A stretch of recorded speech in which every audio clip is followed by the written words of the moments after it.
Hello, and welcome to Traverse. My name is Franziska Eri. I'm a theatre and opera director talking to you from the Ram Theatre in Budapest, Hungary. Every week, I'll be talking to different industry professionals from all over the world about their careers, the shifts and adjustments they had to make during this pandemic, and their hopes and dreams for the future. This is Traverse. What's next for our industry?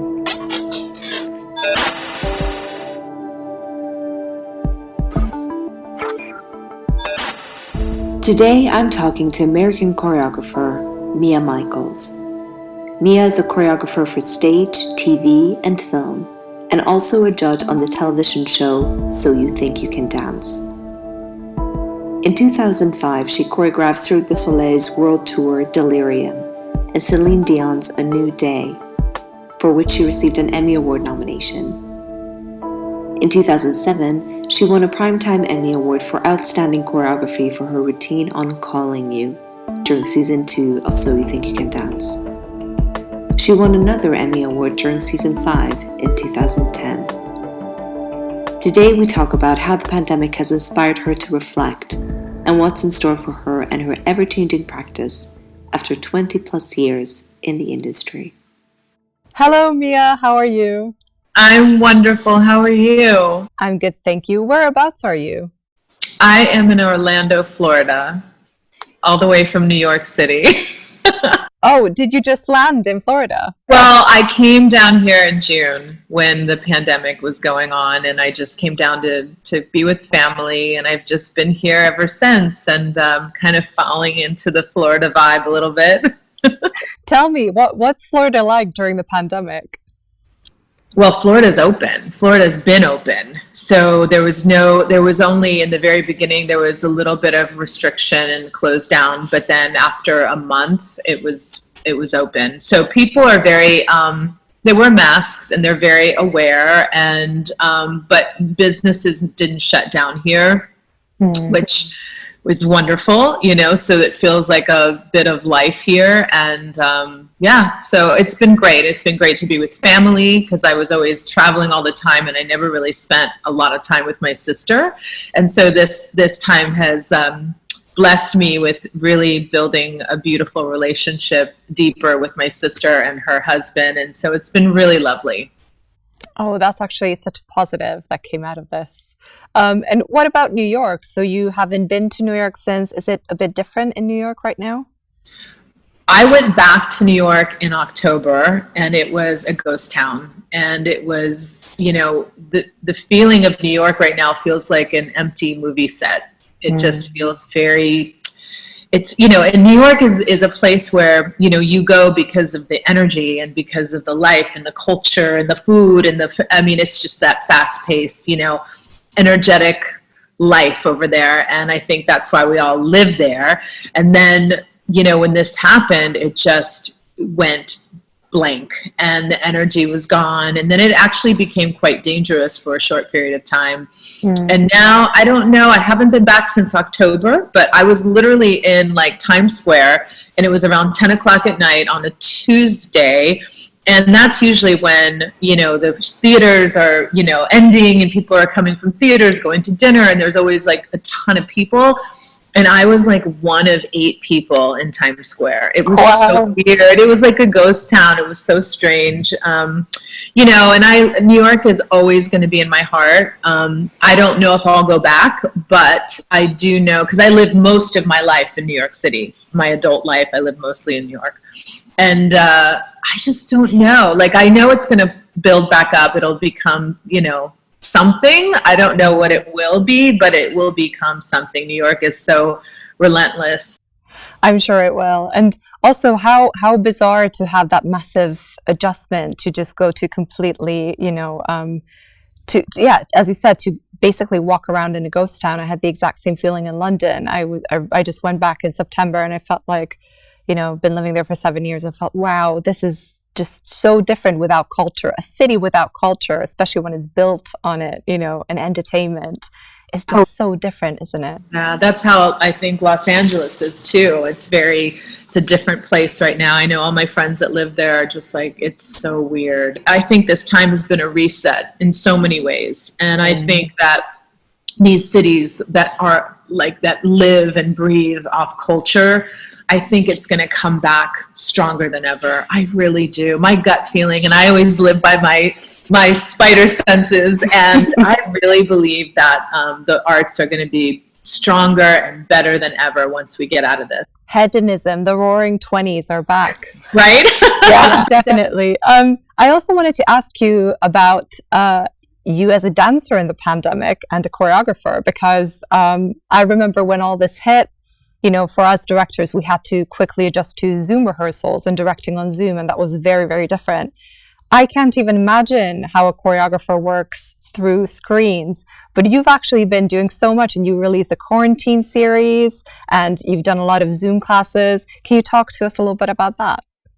Well, I mean, I definitely, in the very beginning of the pandemic, I was doing, I created this thing called Free Move because of the fact that the timing and the delay on Zoom with movement and counts and this and that, it got a little complicated for people to learn properly. So I created this format called Free Move that was just, there was no counts. It was all basically around emotional movement plus physical plus listening to your own body, how it wants to move. Really, really organic, really, really more about wellness and movement opposed to actually training in dance. I have been a master teacher a very, very long time, and I was teaching my work and movement for very, very long. I won't even go into how many years I've been doing it. But during the pandemic, I made a very strong decision to not do that anymore. I left, I retired from being a dance teacher, a master teacher in that way. I wanted to focus more on my creativity and my artistry, and what did the next chapter of my craft and my work look like? What is the next chapter?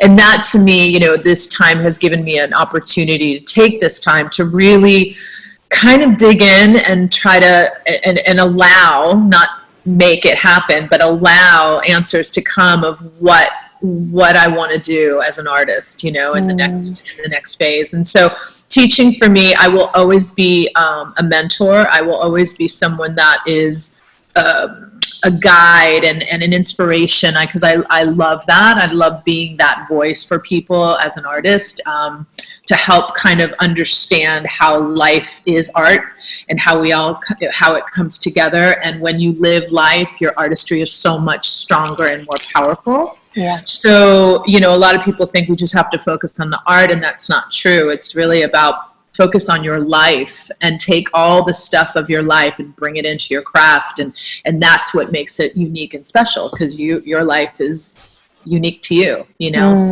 So yeah, my, definitely has changed during this time. I think that, instead of focusing on, you know, the hustle of teaching and going and this and that, I'm focusing more on writing. I'm working on some television series, a book. Also, I want to get out of this and be more of a creative director for the arts, you know, for live shows, operas, musicals, film, all of it. So that's kind of where I'm mostly heading. Yeah, because I wanted to talk to you about the 2016 New York Spectacular Radio City musical, which was starring the Rockettes, and that was your first credit as a director. Is that right? Yeah. What was that like, going into directing? Scary. But, you know, the thing is what I realized is I've been a director my whole life. I've always been a world builder. I've always been a storyteller. So it was already naturally in me. And I didn't even realize that I was a director. Everything that I had put out, I was directing and choreographing it, you know, because I was doing all of it, from the lighting to the shots to the costumes to them. I mean, so it was a whole world.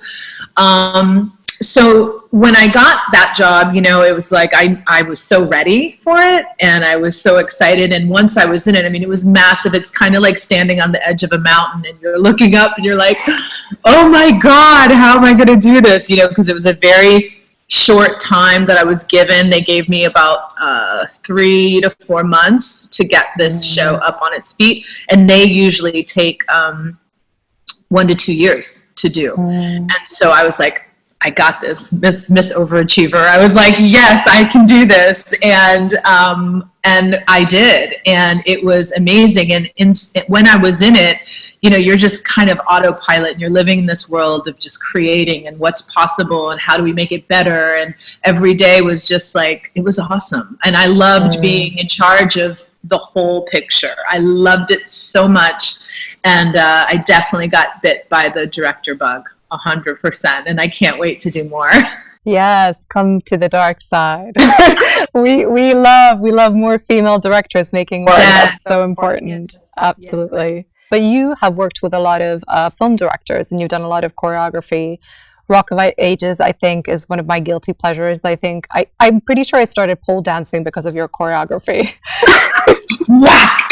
Oh, whack! But also we have Feel the Beat, and then we also have a SpongeBob movie, which is in VR and 360. Could you tell me a little bit about that? Because I can't even put my brain around how you choreograph or make movement for something that is actually in VR. I love doing animation. Animation is so fun. And, what happens in animation, we go into the studio and we create the movement for the characters and everything. And then they come in and we shoot it, we reference it. So, and then we go into the bay, and then we start putting the movement and designing the movement and the choreography onto the characters. And so it's a whole other thing, but it's so fun because nothing is thrown out as far as ridiculous as you can be, as bizarre and wild, because you're dealing with characters and animation, and anything is possible. So when you're like, oh, well, I actually want that person to kind of melt down the wall and into, it's like, you can do that, anything is possible. So I love it. And that's the kind of artist I am, whereas I'm always constantly asking what's possible, what if, I'm one of those people that constantly asks questions of how to forward my creativity and my thought process and my knowledge and all of it. So I love projects that make me ask questions, and that was definitely one of them, and I loved it. And animation is just so fun when it comes to movement and choreography. Yeah. And just because we talk quite a lot about tech on this show and digital work, now that we're kind of, well, maybe not in Florida, but a lot of places in the world are kind of closing down, and travel is becoming a bit more difficult with COVID. Again? Yes. In Hungary, just today, we are heading to another lockdown of 2 weeks. So we only have essential things open. We have a huge spike in numbers. So people are getting more cautious, and we have a lot of new variants that are entering the country. So we're kind of going through it. There's spikes and waves. And we have a lot of very pessimistic science as well, telling us that this will probably be a reoccurring thing. So we're just trying to think about how these art forms can also work in the digital sphere. And I was wondering if you had any ideas as a maker who's, as you said, always looking for the next thing and new questions. Do you think movement and dance can work digitally or remotely? Yes, I do. I did this, and I tested it, and it was a very interesting thing. I did this gala for the Geffen Theater in Los Angeles. They had this annual big gala that couldn't happen, of course, because of, the pandemic, and so everything was virtual. I was in Orlando, the dancers and my assistant was in Los Angeles, and I created the whole thing through the computer on the stage with them. And I directed the movement, and I created it, and then I created the shots, and then we did the whole, it really was, I was more excited about the accomplishment of what that meant, whether the the final product was good or not good. It didn't, to me, it did turn out really, really, it turned out really good. But I think it was more about, wow, this is possible. We can do this. And I, even with choreography, it's like, you know, I had a group of dancers that also know my movement. And so I was able to be like, okay, now we're going to do this. Now try, you know, they always know that I'm like, try this, do this, do this. So I'm much more of a director of movement. I've always been that. It was possible, and it turned out beautiful. So what else can be possible worldwide through the arts? You know, one of the worlds that I would love to get involved in is the opera world. I fell in love with opera went to La Scala in Milan, and I just was like, I got bit. I got bit, and it was in a box, and the box would shift and move, but it was only 2 people. And it was it was very, very cool, and it was very contemporary, and it was very storytelling, and it was amazing. I just, you know, for me, when I think about opera too, I'm like, there is such a way to do this and do these short films and do short things that can be, you know, give to the audience and to the people that are opera lovers and even theater lovers, and giving short films. It doesn't have to be a full film, but you can, you know, whether it's shooting it on location as a concert outside, you know, because I'm watching the fashion industry really kind of make new choices as far as, instead of like Fashion Week, you know, they're doing it outside or on a boat, or, you know, Beaumont was on a like a barge and then sailing through, you know, France, and it was, you know, with all the models just like you know, so there's so many ways, and I think we just have to start thinking about what if, instead of going back to what was, what can be and what will be. Mm-hmm. And I think that is a really good question, because I know for me, I don't want to go back to what it was. I want to move forward. And what does that look like? And I just think that making our own lane and creating what, you know, anything is possible right now. And I think that we have to start thinking more creatively, and how do we keep the arts alive in a new way? Instead of waiting for this to pass, what can we do to keep it alive now? Whenever I have a guest on here, they always it's very inspiring to hear you guys talk about it, because it does feel that, especially with people who have such great experience in these different art forms, to see that there is a way forward. And every time I talk to people from all these different disciplines, the more and more I realize that it's actually going to be more interdisciplinary. So actually having people who are in dance working in opera is, I think, the future, you know, in introducing digital work into theater and introducing digital work into TV is definitely the way forward, because we're kind of, all these art forms are kind of, we have to kind of stick together, because we're kind of fighting for our survival, especially now that audiences can only be reached through a screen in most places, and mainland Europe anyway. Are the theaters open where you are? Are there any socially distancing happening in these buildings? No. Yeah. No. So, you know, it's definitely, there's a lot of, I think, digitally, you know, doing all this, you know, shooting differently in locations and all kind, you know, I think it's all possible. It really is all possible. There's also immersive, you know, outside immersive experiences, that those are kind of starting to take off now, because it's safe and people are starting to create things outside, and which is very interesting, because then you're like, wow, okay, so we're moving just arts and everything into nature, which I think is kind of gorgeous. So we're like, this is what we know. We watch theater, we watch things inside of 4 walls, but now it's like we're uncomfortable because we're breaking new ground. Yeah. We're breaking new ground, and we're starting to explore, well, if we can't have this, how do we get what we love so much in a different way? And so I think that's where, I think everybody's at that point now after a year. I think during the year we're all like, you know, hiding under here. And now all of a sudden it's like, screw this. We need to, we are artists, and we have to be alive, and we have to create, and we have to do what we do. And we can't wait for this to end. We have to make our own lanes, and we have to create and figure out how to do what we do. And that's that's what we do. And that's what we will do, you know? And I think that I really personally feel like it took a year for me to kind of get to that point, you know, because I was kind of like, what is happening? What is waiting, kind of, you know, and kind of going, when is something going to shift and change? And then I realized you have to take it, all of us have to take it within our own hands and make the change and shift as much as we can for ourselves, which will eventually make the change in our industries.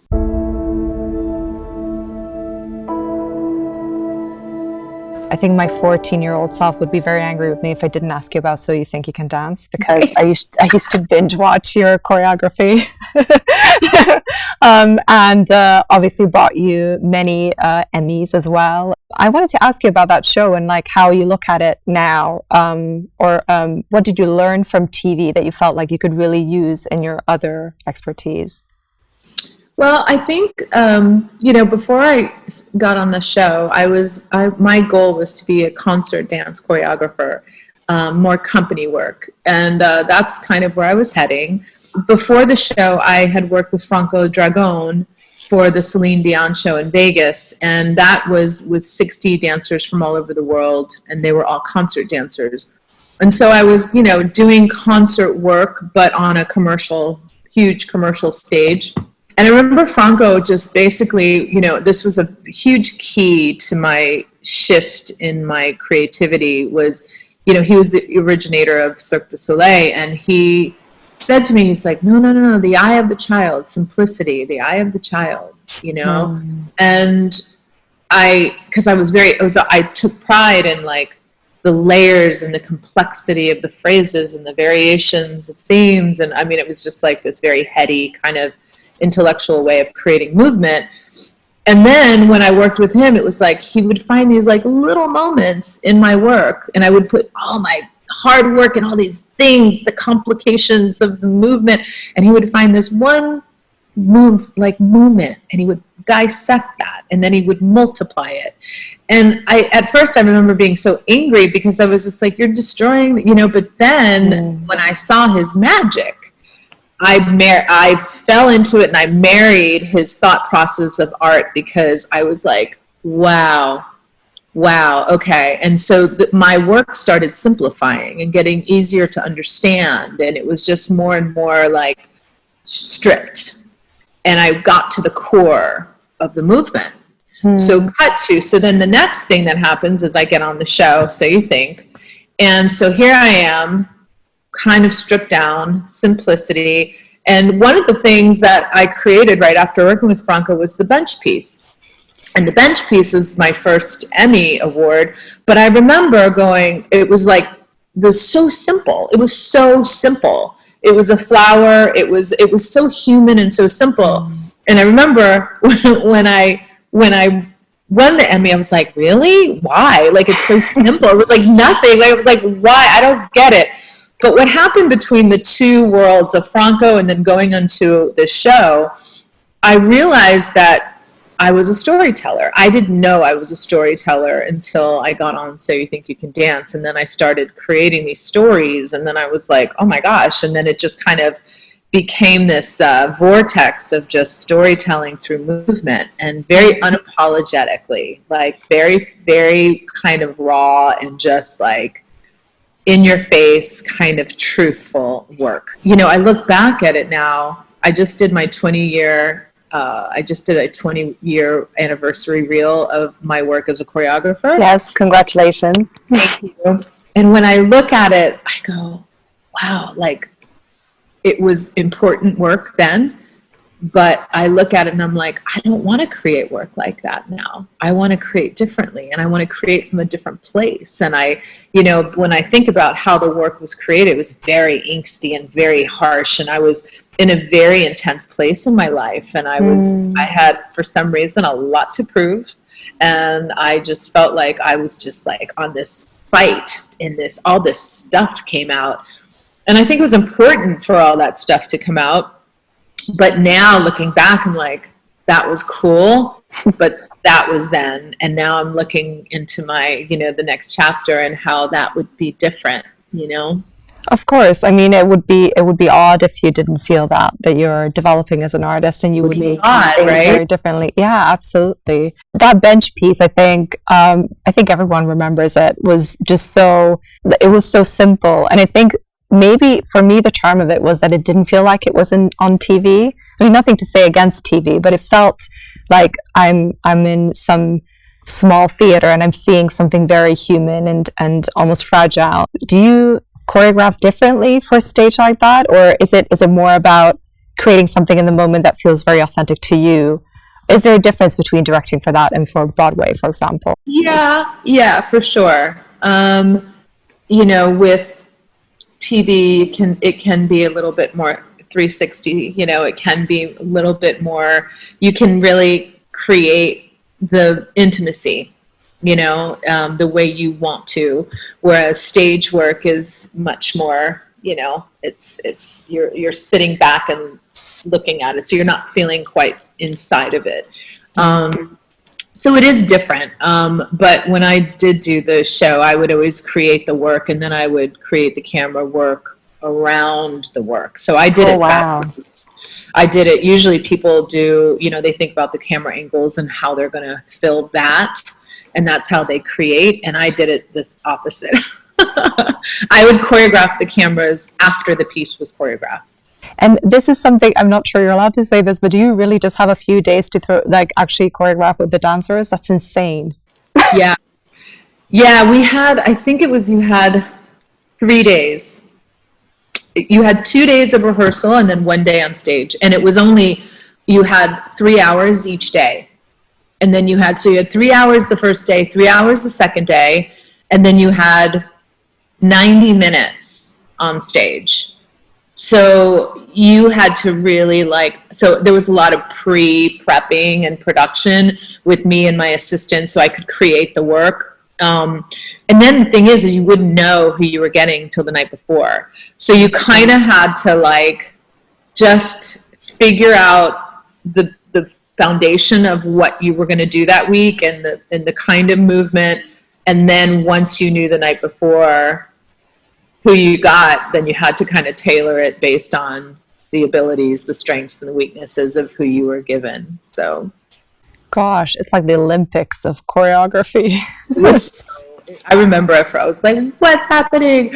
But then once you get into it, you're constantly, it's like this, it got to be like a pretty much an oiled machine after a while. You learned how to do it. And some weeks were hard. Some weeks were super stressful. And some felt good, but yeah, it was crazy. Do you have a favorite medium to choreograph for? Because you've done so much and you have such a wide range of work. I was wondering if there was one standout that you really enjoyed or you felt really fulfilled in it as an artist. I like it all. I like it all for sure. And that's the cool thing is that every project was a different personality, a different genre, a different, so you never get bored because everything was always changing and different. Yeah, so I kind of like it all. I feel like, now that I'm doing a lot of writing for television and what more musical kind of stuff. And that is kind of exciting me because I feel like, how is that going to be shot and this and that's, and it's I'm excited about doing more virtual stuff. And what is it about opera then? Because you mentioned you might want to move into opera, or do you have an opera that you would love to stage? I just love the intensity and the passion and the high art aspect to it. It's just magnificent and it's grandiose and it's, I just love the worlds that it just feels so important. It feels important and it feels majestic and I would love to, bring my knowledge and into that world because I know I would have a lot to learn as well. And I think it would be a beautiful marriage. I just think, that's a project and fashion for me, those two worlds, are two worlds that I would love to be a creator in, as far as the live and theater and virtual and, just creating these worlds within opera and fashion, or combining them with, bringing movement. And there's just endless possibilities. And I'm just very drawn. I'm also, I'm Italian, so I have really connected to my Italian roots in the last 5 years. And so, it just feels like it's calling me. And I would not be surprised if I wind up living in Italy and being an artist over there, because that feels, European art for me is just so right. And I love it. I mean, I love it more than American art. I do. I just think it's I know, and shame on me for saying that, but I'm more attracted, and it fuels me more. And I feel like I have the spirit and the heart of more of an European artist, and I always have. And I think that what made me different in the American world is that I straddled, European kind of high art work with more commercial. And I just kind of lived in those two worlds. And I think that's why it stood out in America, because it wasn't so commercial and it wasn't so what you would expect. And I think that's why I had a career here. But I would love now to jump, over there and explore my artistry in a new way. And there are some amazing, I'm going to go back, because there are some amazing American artists. I mean, 100%, like hands down. Of course. Gorgeous. Goes without saying. And you mentioned fashion as well, and I noticed that you've been doing modeling. Could you tell us a little bit about your journey into fashion? Well, I don't really consider myself a model, but it was just a very fun door that opened. And, I became a choreographer because I really wasn't accepted as a dancer, because I've always been a thicker body type. And so that kind of forced me into being a creator of movement instead of a dancer, which was a blessing, right? So it was definitely meant to be. And then, my father was a model, my mom was a model as well. And these doors opened, down the road, where I just was more of a brand for mature curve women. And it was wonderful, because it was empowering for not only myself and the struggle that I had throughout my, my life with my body, also knowing that it was inspiring so many women, and that, beauty comes in all shapes and sizes and ages. And we're so trained to believe that if you're not a 20 and a size 2, that you're not beautiful. And so, for me, it was important, and I loved it. And because I love fashion, it was just so awesome to, walk those runways. I would love to do more of that as a mature curve model, just because of what it brings to women and how it empowers women. And I think that is lovely. And now seeing Mae Musk and her journey as a 72-year-old supermodel, at 72 years old, I think it's so fantastic. And I think the inclusivity is so important. And I think it's beautiful for women all over the world. And then because I am a world builder, to create, these worlds for these, designers, haute couture, and would be incredible, just because it's all, like you said earlier, it's just all these genres and these worlds are coming together now. We're all marrying into these worlds that I think we were separated before. And now people are just exploring, the collaborations and how to do things differently. And I love that. And we are moving forward, even though we feel like we're stuck. We're moving forward, even though we don't realize it. What do you think is the biggest challenge for a choreographer? I always thought that I was always mad at myself if I repeated myself. And I think when it comes to your body, it's such muscle memory. And your style becomes a certain thing, and it's so easy to fall into repetition. It's so easy to fall into what you've done before. And I think that it's really important to break new ground always. I think it's always important as any artist, but especially like choreographers, because it is muscle memory and your body wants to move a certain way. And so to break out of that and to move a completely different way in a you know, it's not easy. Yeah. So I think that is a big thing. Because I see choreographers that are constantly, it looks like the same movement, just different music and different costumes, you know, and I think that is a sin. And because I'm like, why do it then? Like, you did it. So I'm always about moving forward and always about, as you can tell, I keep talking about breaking new ground. And I think it's important. And I think it's important to challenge yourself. I think, you know, holy ground is in the studio and in the process. And holy ground means even if you find one new moment in your work that you've never touched before, then you've broken new ground. Because that little tiny nugget of something different that made you ask a question and made you make a different decision, that can open up an entire new world for your creativity that you had never even thought of. That might take you into the next decade of your work. Can you pinpoint a job that you felt like was a huge moment like that in your career? I have found magic in everything I've done, even if it's just a piece, a little tiny speck. I have found, you know, people go like, what do you love the most about your work? And I can't really go, oh, I love this and I love this. Because I'll always find fault in everything I do.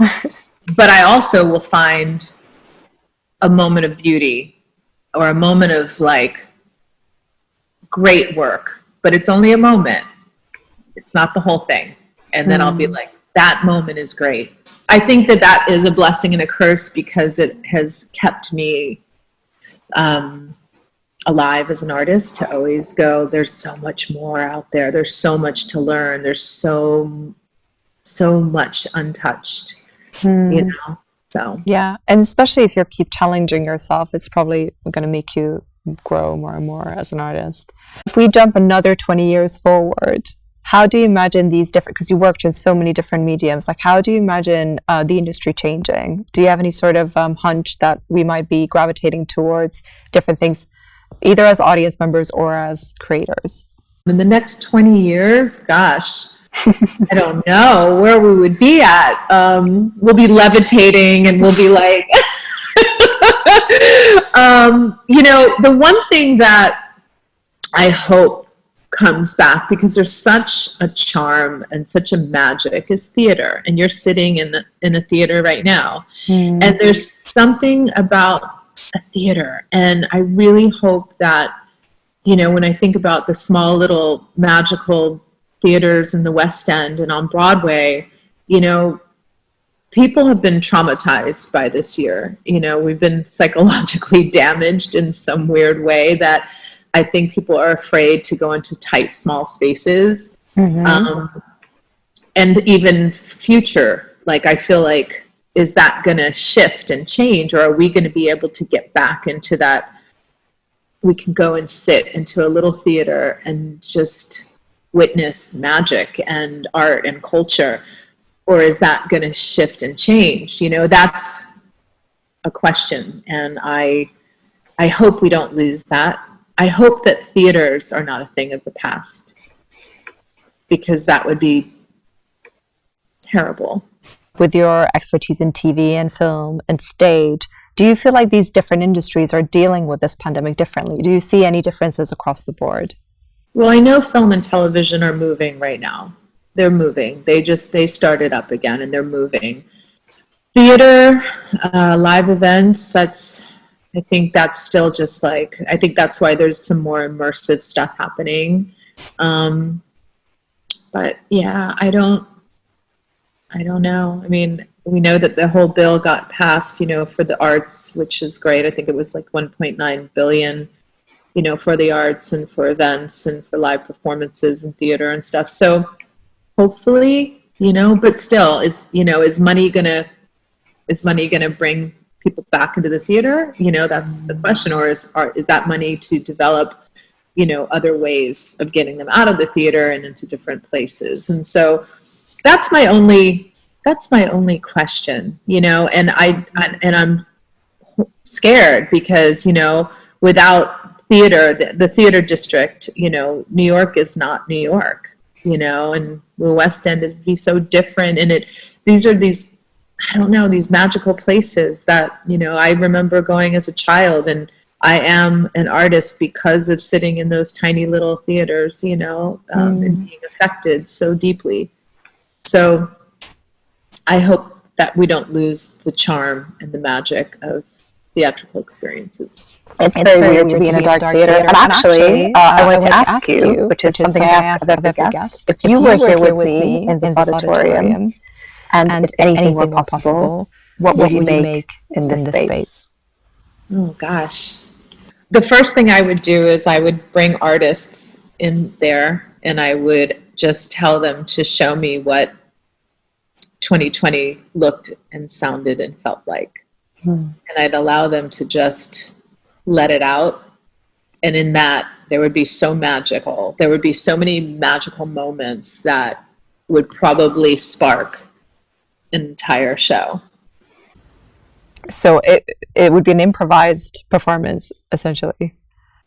Yes, it would be totally improvised by all the artists to just show what 2020 was for them, and how what does it look like to them, and and I just think because everyone has a different story and a different journey, and I think we all have a lot in us, and we have a lot in us after this year. And I think when the floodgates are let open, when they open, I think that there's going to be a lot of stuff that comes out, and we don't want to miss that. So I think by allowing that, that's going to be the fuel of something really great in that theater. So that would be my first rehearsal. That would be my first rehearsal, and I would be taking it all in to then go, okay, the show wants to be this, because I really believe that the work tells us what it wants to be. And when it guides us and tells us what it wants to be, we're just vessels. The work is so much greater than us. And so we just have to kind of be in the passenger seat sometimes. And I think that those moments of just listening and watching, I think, is the most important thing, and that will tell us what the next step is. Wow. I mean, you call it rehearsal, I call it therapy. Yeah, right? That too. Mia, thank you so much for coming on, and thank you so much for answering. And I mean, it seems like things are going great in Florida, but please stay safe and stay well, and keep shining and keep working. Thank you so much for having me. It's wonderful to have this conversation, and it just makes it it's a reminder that we're still in it together, and we're going to get through this, and we're going to create amazing work from this. Thank you so much for joining us on Traverse, and please come and join us next time to see what's next for our industry.